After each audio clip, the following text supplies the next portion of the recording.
Dans l'exercice 5, on introduit 10-2 mol d'acide phosphorique H3PO4 dans 1 litre d'eau et on nous demande de calculer le pH de la solution aqueuse obtenue. On nous donne les 3 pKa associés à l'acide phosphorique qui est un triacide faible.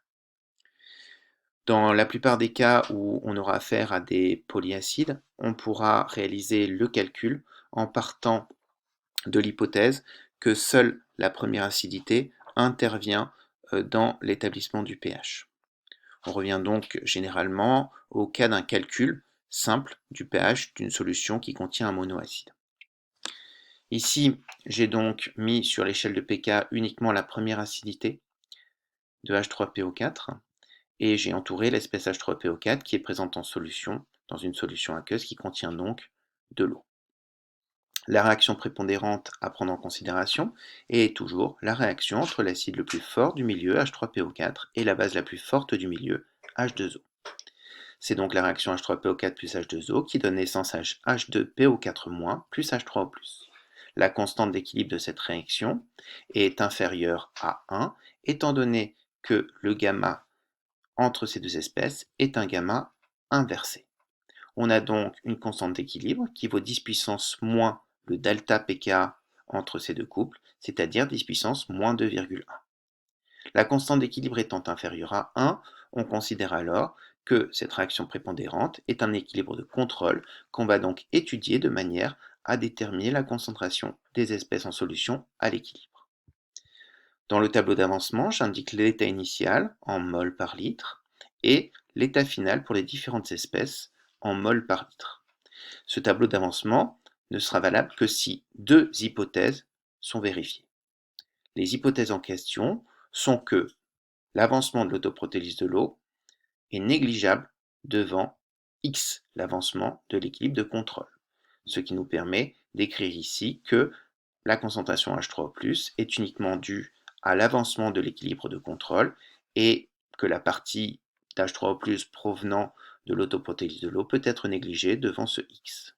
La deuxième hypothèse est de considérer que la réaction de H2PO4-, qui est également une espèce acide, cette réaction de H2PO4- avec l'eau, que je noterai X', est négligeable devant X. Sinon, il faudrait que je considère que la concentration en H2PO4- correspond à X moins X', la quantité d'H2PO4- qui est consommée par sa réaction avec l'eau dans la formation de sa base faible conjuguée. Ici, je ne fais pas apparaître ce moins X', je laisse le X sous condition que cette deuxième hypothèse soit bien vérifiée.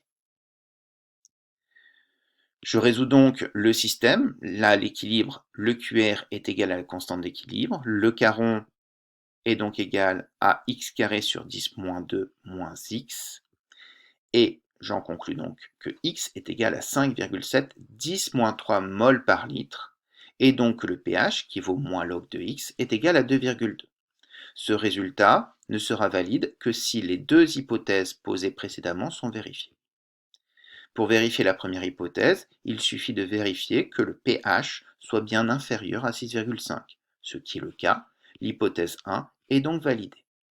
Pour la deuxième hypothèse, j'écris que le pH est forcément égal au pKa2 plus log de la concentration de la base et sur la concentration de l'acide, la base et l'acide, qui correspond à ce Ka2. Ce Ka2 était la deuxième acidité de H3PO4 et concerne donc le couple H2PO4-, HPO4-.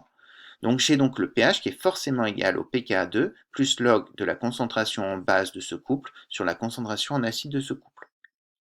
La concentration en base de ce couple est égale à X', l'avancement de la réaction que j'ai noté ici.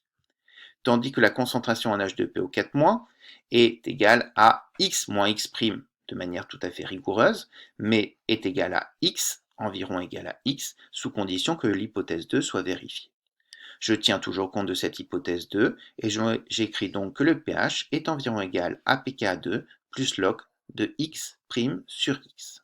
Cela me permet de calculer le rapport X' sur X, ce qui me donne un rapport de 10 puissance moins 5, Et ce qui me laisse donc penser qu'effectivement, x' est bien négligeable devant x, ce qui permet de valider l'hypothèse numéro 2 et donc de conclure le pH est bien égal à 2,2.